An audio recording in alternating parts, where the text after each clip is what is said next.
Can non-residents deduct expenses from Canadian rental income without filing an election?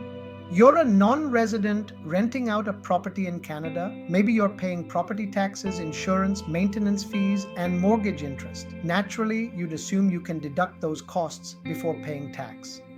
But here's the catch. Unless you formally elect under Section 216, the Canada Revenue Agency, CRA, won't let you deduct a single dollar.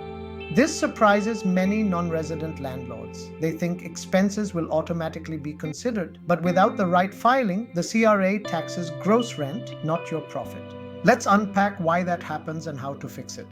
The default rule, 25% withholding on gross rent. Under Canadian tax law, if you're a non-resident earning rental income from property in Canada, your tenant or property manager is required to withhold 25% of gross rent and remit it to the CRA every month. This is called Part 3D tax. It's a flat tax, meaning no deductions, no credits, no exceptions. So if you earn $2,000 a month in rent, $500 goes straight to the CRA, even if your mortgage and property expenses eat up most of your income. Want to deduct expenses? You must file the NR6 and Section 216 return. To deduct expenses, you must file the NR6 form early in the year to notify the CRA you're electing under Section 216. Submit a Section 216 tax return after the year ends to report net rental income after expenses. Only when you follow this two-step process will the CRA let you deduct mortgage interest, deduct property tax, deduct insurance and repairs, claim depreciation, capital cost allowance if applicable, potentially get a tax refund if you overpaid withholding. Without the NR6 and Section 216 return, you're locked into the default gross rent tax no matter how many expenses you had. What if you didn't file an NR6?